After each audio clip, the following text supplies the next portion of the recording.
Okay, like I told you, I was gonna make a video on how I set up my adjustable out haul. So obviously, first things first, threading the line. Actually, one sec. Let me turn on the light in the garage. Oh, it's already on. Okay. Anyways, so threading the back of the line. That's how it looks. If you can see, obviously you start on the back of the boom. You can see how the line, the loop goes through. Obviously you're using the long blue line that Chinook included in their kit, and you loop it through the bottom one, and then from the front pull the two lines out. So obviously if this part right here, then run the two lines through this part, the inside of the two pulleys, and then outwards. So obviously it looks like that. Then we go all the way to the actual the cleat mechanism. What I did was I tied a bowline knot around the other pulley piece that was included, and obviously tied just a normal knot on this line that runs through this thing through here. So that's obviously where all the adjusting happens. Right now it's flush with the cleat because I haven't pulled out the boom. But some things to note, I would recommend sticking the knotted side away from the sail, because if it's on the inside, when the sail is opened and bagged during a speed run, that knot will rub against, if it's on the inside, will rub against the sail and eventually wear down the sail. Still, it'll kind of rub against this, but I kind of mitigated that by slightly angling the cleat material, maybe a little bit. It's kind of pointed, right now it's flush, but it's kind of like pointed outwards a little bit. And being pointed outwards a little bit, it makes it easier to grab the line and adjust on the move. Now I know they also included the a little blue, I think blue or black circular thing to tie at the end. I didn't use that. Instead, what I did was I tied a bowline knot, just like the one that I connected the other pulley with, because I tend to, because I use this boom with more than one sail, and sometimes this back line isn't going to work. So what I do, instead of changing the entire roping system, I change this line right here, the one that runs through the cleat, with a longer line or a shorter line, depending on the sail. So it makes it easier not to tie like a normal knot, which is really hard to unknot. I'd rather use the bowline to do it. Now some things to note. Let me see how I'm going to do this. On my bowline knot, one second, let me unknot it real quick so I can show you.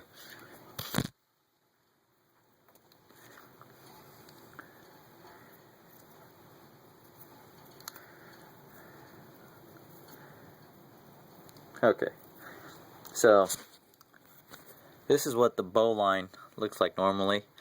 You could obviously go on Google and look up how to tie it. But what I found out is, no matter how tight the knot you tie, whether it's an 8 knot or a double overhand knot, well, double overhand won't slip, the knot will always eventually get loose on the run. And if it gets loose and you accidentally, when you adjust it right here and you let it go by mistake, if there's no knot at the end, it slips out and your sail turns into a piece of flying paper. So obviously it's important to have a knot, but to prevent it from unknotting, what I've done was I kind of tied 2 knots. So obviously this is a normal bowline. I take the loose strand, I just do a normal knot. I can't really do it one-handed, but I just tie an extra normal knot around one of the ropes of the bowline. So obviously it looks like this normally. So let me tie the knot real quick.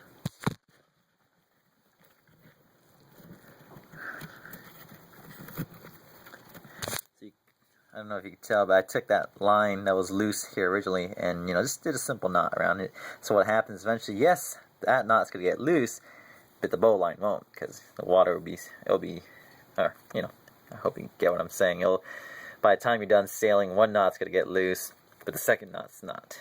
Unless you're sailing for like 5 hours or 8 hours at Lopez. Now, other than that, let me actually extend my boom real quick to show you how much length I adjusted or set for my adjustable outhaul.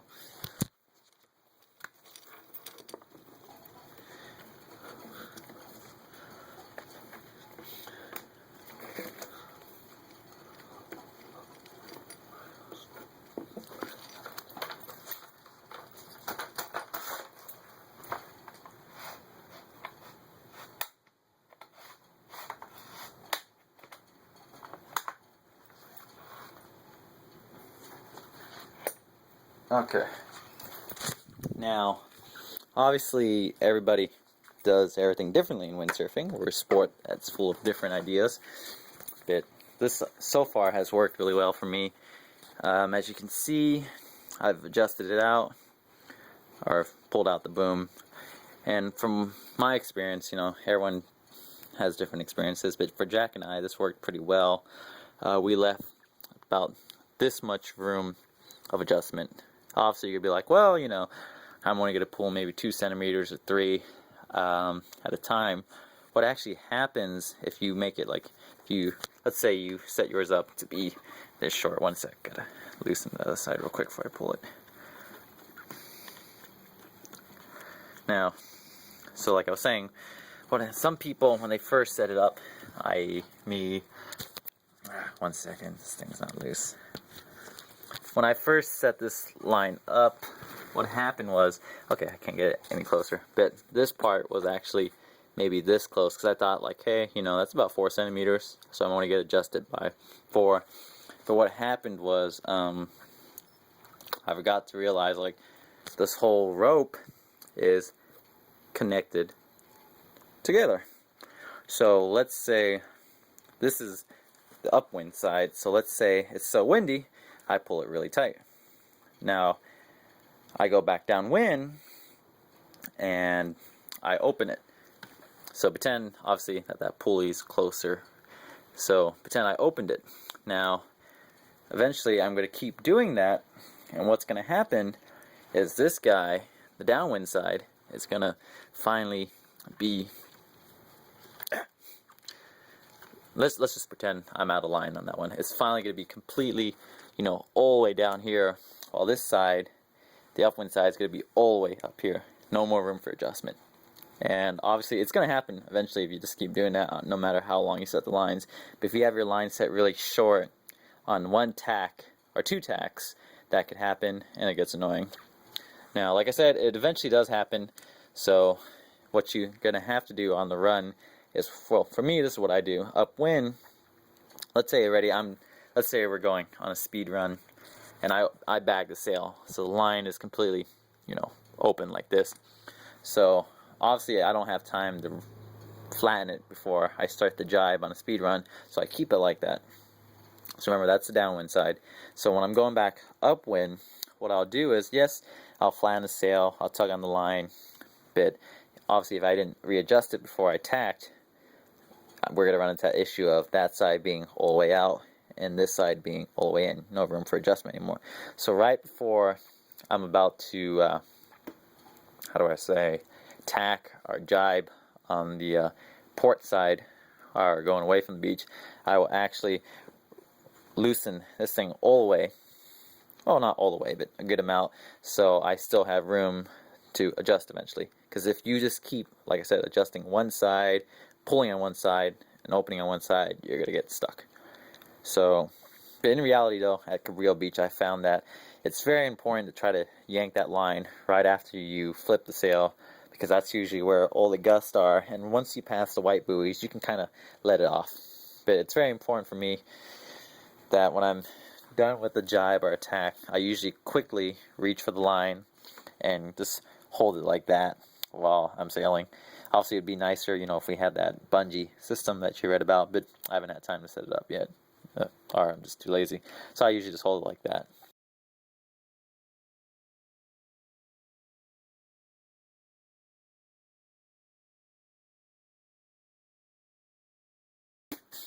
The most important thing is make sure you're fully hooked into the harness when you try to reach back for the line, because it can get pretty gnarly and you can crash trying to grab that line, especially if it's long. Obviously, I readjust it by making the knot bigger, the bowline knot bigger or smaller, depending on the sail. Now, some important things to note is when you're actually rigging the sail. I made this mistake a few times. This little pulley here can be flipped the wrong way. So let's say, you know, I'm pulling it, obviously I screwed it up ready. You see how the pulley is now pointing to the tack of the sail, or the clew of the sail. It should be the other way. So before you tighten the lines on each side, make sure the pulley is flipped that way, pointing towards the left of the sail, or forward, however you want to call it. That, because if it's pointed the other way, it's not going to be easy to pull. So sometimes, you know, if you're not paying attention, it can be stuck like this, and it will eventually damage the aluminum or stainless steel mechanism right there. Other than that, let me see. Oh yeah, the distance I have my cleat from the where my backhand is. One sec, let me get better lighting real quick. Usually on mine, from the distance to the front, I usually hold my sail about here, and I go about back here for a jibe, so I have it just about there. Obviously, everyone recommended to me to set the line, and now I understand why. That to set the line a little bit further back. So, because if I had it, let's say I had the cleat up here. The problem with that could be, let's say I'm sailing. Can't really show my front hand, but pretend my front hand's right here. I'm sailing, and I need to adjust. Now the problem is, now I go like this, and by just try it yourself. Pretend you have the line on the boom right now. Just grab where your backhand is, like usually where your backhand is, close to the harness line, depending how you do it, and try to just do that motion. You can kind of see you lose a little bit of weight if you're not paying attention. You lose a little bit of weight in your harness line doing that, and that could be dangerous. Obviously if you're paying attention to it, it might not happen, but that could be dangerous, especially when you're going on your upwind tack after a speed run and it's getting choppy. And if you lose, let's say it's gusting up to 20, and you lose mass foot pressure, that's probably going to be a bad day. So that's why it's like I said, it's really up to you to try it. I put it right here so I don't lose back here. I'm using more of my my arm muscle instead to turn it, instead of kind of moving my body up here to yank on the line. So I'm still putting weight in the harness. So obviously play with it and see what's comfortable for you. And obviously the final thing is the really don't know what to call this thing, but let's call it the cleat holder. I know they gave you 2 of them, so obviously I don't know if Fiber Spar is out of business, so you probably won't find the specs. But figure out which one is your boom length. I think the blue one is for the smaller. This is the blue one. It's for the smaller diameter booms, while the gray one is for the bigger. Regardless of what, they still slip no matter what, and that's a known issue. What happens is, they're pretty tight. If you gripped right here, it's going to be pretty tight on the boom grip material, but eventually that compression is going to squeeze that boom material in, and when it happens, you're going to lose a lot of tightness in the cleat holder, and it's going to eventually start slipping during high loads. Low loads, like low winds, no, but high winds, it's going to start slipping. So what you could do, obviously, I do have the other material, or the other boom holder. So one second. Now The way I experimented with it, because I've tried this on jacks in mine, and obviously when we first put the cleat material on, we just gripped it to that much. See how easy it is for me to clamp it. And we thought it was tight, but we found if it was that easy to clamp it, it would start slipping. So, if you can add more boom grip material. Oh, let me add first that I am, if you look carefully, using that rubber thing that rubber shim that they gave us, and it still slips if you're not careful. So with that in mind, if you're able to still close it that easily, like it, just take a little bit of force. It will slip. So what we did was we wrapped we put the rubber shim part on the top, probably at the bottom. Actually, it worked better on the bottom, and we wrapped it almost maybe I would think 8 times with electrical tape, and then obviously that made the diameter big, and then we put the cleat holder on. Now let's pretend I have electrical tape and that rubber shim. I would say it should almost be, when you're just using a little bit of force, it should be not touching like that, and then obviously you're going to use a lot more force to stick them together. So obviously that makes it tight. I might be using a little bit too much, or I made my diameter too big. You can kind of see mine's popping out a little bit because obviously the diameter is bigger than this material's diameter, and the screw is only holding here and here, so that's why it's popping out. But I found that it sticks pretty darn well. So obviously, play with it. If it slips, add more. Just be careful not to, strip the screws. They are kind of cheap, and I nearly stripped mine. So make sure you're using the right size screw head when you're using them. Other than that, yeah, I think that's about it. Let me see. Oh, and just a tuning tip real quick. I know it's very important when we don't have the adjustable outhaul. Let's say this is the get more light. This is the clew of the sail, and we've always been accustomed to having the clew touching the sail.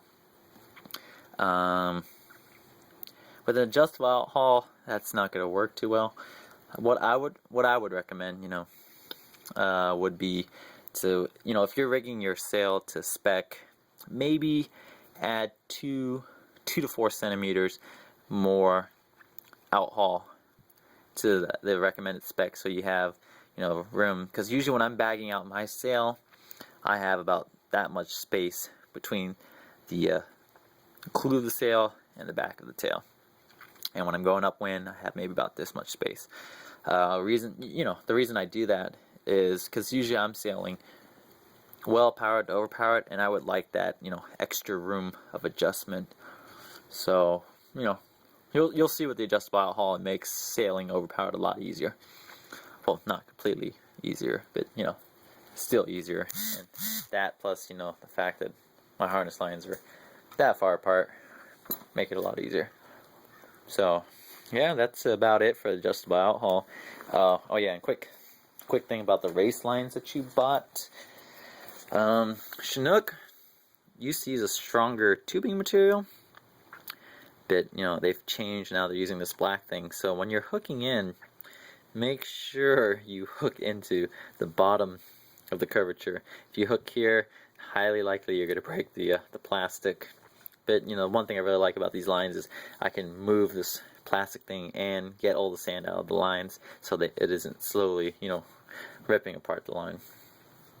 Well, other than that, I think that's it. I'm sure you'll be able to get it going and have a good time, fine-tuning it at Isabel Lopez. But yeah, if you have any questions, just give me a call. I'm available 24/7. So yeah, take care.